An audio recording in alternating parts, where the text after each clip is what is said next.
নমস্কার, Surajit academy YouTube চ্যানেলে আপনাকে স্বাগত জানাই। এই মুহূর্তে সার্ভে প্রক্রিয়া, বাংলা আবাস যোজনার সার্ভে প্রক্রিয়া সম্পূর্ণভাবে সমাপ্তি ঘটেছে। এই মুহূর্তে সব থেকে বড় প্রশ্ন, এই বাংলা আবাস যোজনাতে কাদের নাম উঠবে এবং কাদের নাম বাদ যাবে। এই প্রতিবেদনের মাধ্যমে সার্ভে প্রক্রিয়া সমাপ্ত হয়ে যাওয়ার পরে এই মুহূর্তে সব থেকে গুরুত্বপূর্ণ যে বিষয়টা রয়েছে, যে সার্ভে প্রক্রিয়া সমাপ্ত হয়ে যাওয়ার পরে ফাইনালি অফিসিয়াল ভাবে কিন্তু একটা নামের তালিকা তৈরি করা হচ্ছে। এই যে অফিসিয়াল ভাবে যে একটা নামের সর্ট আউট করা হচ্ছে, কাদের নাম থাকবে এবং কাদের নাম বাদ যাবে, এটা সব থেকে বড় প্রশ্ন, সব থেকে বড় চিন্তার। কারণ মাননীয় মুখ্যমন্ত্রীর ঘোষণা অনুযায়ী তিনি বলেছেন মানবিকভাবে সার্ভে করতে হবে, তিনি বলেছেন যোগ্য মানুষ বাড়ি পাবে, তিনি বলেছেন সার্ভে প্রক্রিয়ার কোনো অনিয়ম, কোনো দুর্নীতি বরদাস্ত করা হবে না। এখন দেখার পালা যে সত্যি সত্যি সেটা কতটা কার্যকারী হয়েছে। এখন আমাদের দেখার পালা বাংলা আবাস যোজনার যে টাইম লাইন প্রকাশ করা হয়েছে, সেই টাইম লাইন অনুযায়ী 14 নভেম্বর 2024 পর্যন্ত তৃতীয় দফার সার্ভে প্রক্রিয়া শেষ হওয়ার কথা। অতএব 21 অক্টোবর থেকে 31 অক্টোবর পর্যন্ত মূল সার্ভে প্রক্রিয়া হওয়ার কথা ছিল, কিন্তু সেই সার্ভে প্রক্রিয়াতে এত অনিয়ম, এত দুর্নীতি, এত অভিযোগ নবান্নের হেল্পলাইনে গিয়ে পৌঁছেছে, ফলে মাননীয় মুখ্যমন্ত্রী পরবর্তী সময় পঞ্চায়েত মন্ত্রী এবং বিভিন্ন আধিকারিকদের সঙ্গে মিটিং করে তিনি কড়া বার্তা দিয়েছেন, স্পষ্ট নির্দেশ দিয়েছেন যে সার্ভে প্রক্রিয়াকে স্বচ্ছ করতে হবে, কোনো দুর্নীতি বরদাস্ত করা হবে না। তিনি এও বার্তা দিয়েছেন যারা যোগ্য তারা বাড়ি পাবে। তিনি এটাও বলেছেন যে সার্ভে প্রক্রিয়াকে মানবিক করতে হবে, যোগ্য মানুষ বাড়ি পাক, এটাই আমাদের মূল উদ্দেশ্য। আমরা যদি মাননীয় মুখ্যমন্ত্রী মমতা বন্দ্যোপাধ্যায়ের সেই কথাটাকে বিশ্বাস করে নিই, যদি বিশ্বাসের প্রশ্ন আসে, তাহলে এখন আমাদের দেখার পালা, এখন আমাদের অপেক্ষা করতে হবে চূড়ান্ত পর্যায়ের যে তালিকা প্রকাশিত হওয়ার কথা রয়েছে 21 নভেম্বর থেকে 27 নভেম্বরের মধ্যে। আপনি আপনার এলাকার সংশ্লিষ্ট বিডিও অফিসে, আপনি আপনার এলাকার এসডিও অফিসে, আপনি ডিএম অফিসে এবং আপনি বাংলা আবাস যোজনার যে অফিসিয়াল অনলাইন পোর্টাল রয়েছে, অ্যাপস রয়েছে, সেখানে আপনি আপনার নামের তালিকাটি দেখতে পাবেন। এখন শুধু অপেক্ষার পালা, সেই তালিকাতে আপনি যদি যোগ্য হয়ে থাকেন, আপনার নামটি রয়েছে নাকি বাদ গেছে, এটাই এখন লাখ টাকার প্রশ্ন। এই বিষয়ে আপনাদেরকে এই মুহূর্তে আমি সঠিক ইনফরমেশন দেব, তবে তার আগে যারা সুরজিৎ একাডেমি ইউটিউব চ্যানেলে এখনো সাবস্ক্রাইব করেননি, আপনারা প্লিজ সাবস্ক্রাইব করুন, পাশে থাকা নোটিফিকেশন বেল বাটন অন করে দিন, কারণ এই চ্যানেলটি অত্যন্ত গুরুত্বপূর্ণ একটি চ্যানেল, হক কথার চ্যানেল, যেটা শুনলে জানলে আপনার উপকার আসবে। সেই কারণে আপনি অবশ্যই সুরজিৎ একাডেমি ইউটিউব চ্যানেলকে সাবস্ক্রাইব করে রাখুন, নোটিফিকেশন বেল বাটন অন করে দিন এবং আপনার বন্ধু বান্ধবদের মধ্যে শেয়ার করে সবাইকে এই গুরুত্বপূর্ণ ইনফরমেশনটি জানিয়ে দিতে সাহায্য করুন। আপনাদেরকে বলে রাখি, প্রথমে স্টেপ বাই স্টেপ বলে রাখি, 14 তারিখে ফাইনালি সার্ভে প্রক্রিয়া শেষ হয়ে গেছে। এই মুহূর্তে অফিসিয়াল ভাবে যেটা চলছে, আপনাদের যে সার্ভে প্রক্রিয়া করা হয়েছে বা সার্ভে করা হয়েছে, সেই সার্ভের যে তথ্য, সেই তথ্য নিয়ে অফিসিয়ালি ভাবে আধিকারিকরা, পঞ্চায়েত দপ্তর, বিডিও দপ্তর এবং প্রধান বা অন্যান্য যারা জনপ্রতিনিধিরা রয়েছেন, তাদেরকে নিয়ে একটা ফাইনালি মিটিং করা হচ্ছে। সেই মিটিং এর মাধ্যমে কোন নামটা নেওয়া যেতে পারে, কোন নামটা বাদ যাওয়া যাবে, বা কোন নামে সার্ভে প্রক্রিয়া আগে যে সার্ভে হয়েছিল, আগে বলতে 21 থেকে 31 তারিখে যে সার্ভেতে যে অনিয়ম, যে দুর্নীতি বা যে অভিযোগ ধরা পড়েছে, সেই অভিযোগের ভিত্তিতে পুনরায় সার্ভে হয়েছে, দ্বিতীয় দফার সার্ভে হয়েছে, তৃতীয় দফার সার্ভে হয়েছে। সেই সার্ভে প্রক্রিয়াতে যে তথ্যগুলো উঠে আসছে, সেই তথ্যগুলো নিয়ে অফিসিয়ালি ভাবে আধিকারিকদের মধ্যে কিন্তু একটা মিটিং চলছে, কোন নাম থাকবে, কোন নামটা বাদ যাবে। এখন প্রশ্ন, মাননীয় মুখ্যমন্ত্রীর বার্তা অনুযায়ী আপনি যদি যোগ্য হন তাহলে আপনি বাড়ি পাচ্ছেন, আপনি যদি যোগ্য হন তাহলে বাংলা আবাস যোজনার লিস্টে আপনার নাম থাকবে, আপনি যদি যোগ্য হন তাহলে আপনি ডিসেম্বরের 20 তারিখের মধ্যে আপনার ব্যাংক অ্যাকাউন্টে বাংলা আবাস যোজনার 1,20,000 টাকার বাড়ি আপনি টাকা পেতে চলেছেন। তাহলে এখন চিন্তার বিষয় যে মাননীয় মুখ্যমন্ত্রীর বার্তা অনুযায়ী যারা সার্ভে করতে এসেছিলেন তিনারা কতটা স্বচ্ছতার সঙ্গে, কতটা মানবিকভাবে, কতটা মানবিক দৃষ্টিতে তিনারা সার্ভে করেছেন, এটা এখন দেখার পালা। আমরা অপেক্ষা করব 21 তারিখ পর্যন্ত, আমাদের অপেক্ষা করতে হবে।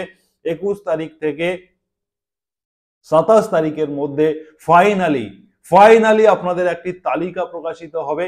আপনারা, আমি আপনাদেরকে জানিয়েছি যে পুরনো 2022 সালের প্রধানমন্ত্রী আবাস যোজনার যে সার্ভে তালিকা ছিল, সেই তালিকা ধরে এবারে সার্ভে প্রক্রিয়া হয়েছে। এটা শুরুতে হয়েছিল, কিন্তু আপনাদের অভিযোগে, আমি আপনাদেরকে বারবার জানিয়েছি, আপনি যদি যোগ্য হন তাহলে আপনি অভিযোগ করুন, আপনার অভিযোগের ভিত্তিতে আপনার বাড়িতে সার্ভে হবে।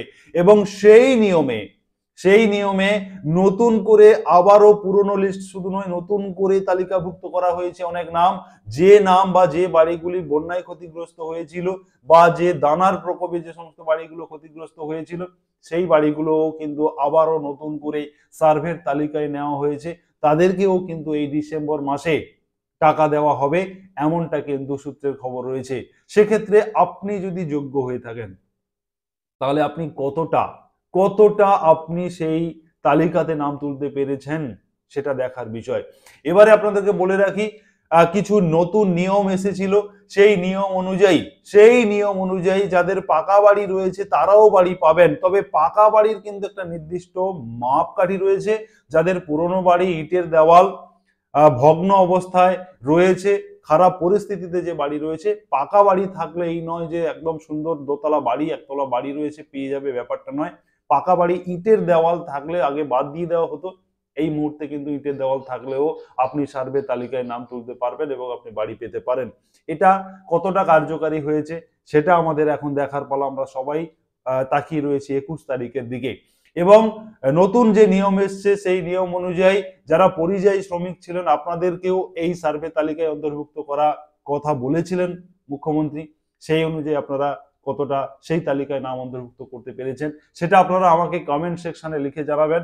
আপনার এলাকায় যে সার্ভে হয়েছে, আপনার বাড়িতে সার্ভে হয়েছে কিনা, আপনি বাংলা আবাস যোজনার বাড়ি পেতে চান কিনা, কমেন্ট সেকশনে লিখে জানান। এবং কোন ডিস্ট্রিক্ট থেকে লিখছে দেখে জানান। আমার এই ভিডিওগুলি কিন্তু লক্ষ লক্ষ মানুষের কাছে পৌঁছে যায়, সারা বিশ্ব এই প্রতিবেদনটি দেখে। অতএব আপনার লেখা কমেন্টটা যদি যুক্তিযুক্ত হয় তাহলে কিন্তু সবাই নিশ্চয়ই দেখবে।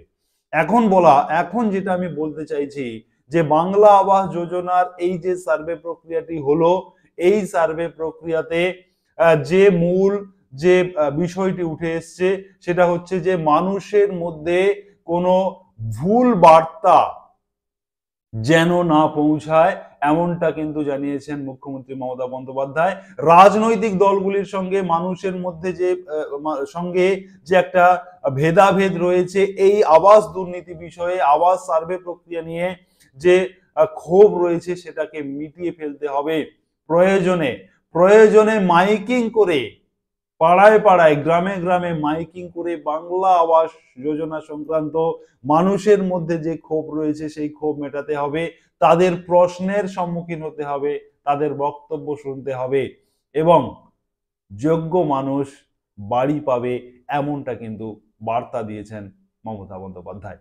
অতএব আমরা যারা বাংলা আবাস যোজনার দিকে তাকিয়ে আছি, যারা বাংলা আবাস যোজনার 1,20,000 টাকা পাওয়ার জন্য চাতক পাখির মতো চেয়ে বসে আছি, আর কয়েকটা দিন পরে আপনাদের ব্যাংক অ্যাকাউন্টে তিনটি কিস্তিতে এই টাকা আসবে। প্রথমত আসবে 60,000 টাকা।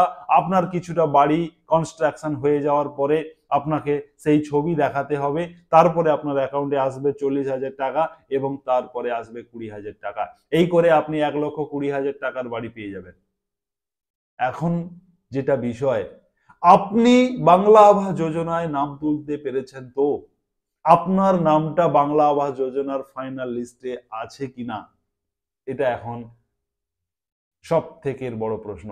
এখানে আপনাদের বলে রাখি 21 থেকে 27 তারিখের মধ্যে যে নামের লিস্টটি তৈরি হবে সেই লিস্টটি প্রকাশিত হবে এবং তারপরে 4 ডিসেম্বরের মধ্যে আপনাদের গ্রাম সভাতে, আপনাদের যে গ্রামের যে সংসদ সভা অনুষ্ঠিত হয় সেখানে আপনাদের গ্রামের যাদের নাম ওই লিস্টে থাকবে তাদের মধ্যে কারা আগে টাকা পাবে, কারা পরে পাবে, বিভিন্ন দফায় দেওয়া হবে। প্রথম, দ্বিতীয়, তৃতীয় ফেজ অনুযায়ী দফা করে দেওয়া হবে, সবাইকে একসঙ্গে দিয়ে দেওয়া হবে না, বিভিন্ন স্টেপে টাকা আসবে। শুরুতে কারা পাবে, পরে কারা পাবে, এটা একটা ফাইনাল লিস্ট তৈরি করা হবে এবং সেই লিস্টটি ব্লক কমিটির হাতে তুলে দেওয়া হবে। ব্লক কমিটি সেটাকে রেকটিফিকেশন করে যদি প্রয়োজন থাকে করা হবে, নতুবা সেই ব্লক কমিটির সিগনেচার করে ব্লক কমিটির অনুমোদিত হলে সেটা জেলা কমিটি এবং রাজ্যের হাতে পৌঁছবে এবং ফাইনালি ডিসেম্বরের 20 তারিখ থেকে পূর্ব ঘোষণা অনুযায়ী বাংলা আবাস যোজনার 1,20,000 টাকা আপনাদের ব্যাংক অ্যাকাউন্টে আসবে। এমনটা কিন্তু টাইম লাইন বেঁধে দেওয়া হয়েছে। অতএব এই মুহূর্তে দাঁড়িয়ে আমাদের সবার চোখ থাকবে 21 তারিখে যে ফাইনাল লিস্ট প্রকাশিত হবে সেই লিস্টে আপনার নাম রয়েছে কিনা। আপনি যদি বাড়ি পাওয়ার জন্য যোগ্য হন, আপনাকে কিন্তু তখনই সঙ্গে সঙ্গে যখনই দেখবেন যে আপনার নাম নেই তালিকাতে, আপনি বাদ গেছেন, সঙ্গে সঙ্গে আপনি কিন্তু মুখ্যমন্ত্রী দেওয়া হেল্পলাইনে আপনি কন্ট্যাক্ট করে আপনার অভিযোগের কথা জানাবেন, কারণ এটা অত্যন্ত গুরুত্বপূর্ণ এবং আপনাদের অভিযোগের ভিত্তিতে কিন্তু রিভেরিফিকেশন, রিসার্ভে হচ্ছে, পুনরায় সার্ভে হচ্ছে। অতএব এটা আপনাকে করতেই হবে যদি আপনি বাড়ি পেতে চান। অতএব আপনারা সুরজিৎ একাডেমি ইউটিউব চ্যানেলকে সাবস্ক্রাইব করে রাখুন। সুরজিৎ একাডেমি ইউটিউব চ্যানেলের দিকে আপনাদের চোখ রাখুন। প্রতিনিয়ত বাংলা আবাস যোজনা সংক্রান্ত যে আপডেট উঠে আসছে, আমি আপনাদেরকে সবার প্রথম একেবারে সুন্দর করে মূল বিষয়গুলি আপনাদের সামনে উপস্থাপন করে থাকি। অতএব সবাই ভালো থাকুন, সুস্থ থাকুন, অবশ্যই সাবস্ক্রাইব করে আপনার বন্ধু বান্ধবদের শেয়ার করে সঙ্গে থাকবেন। ধন্যবাদ।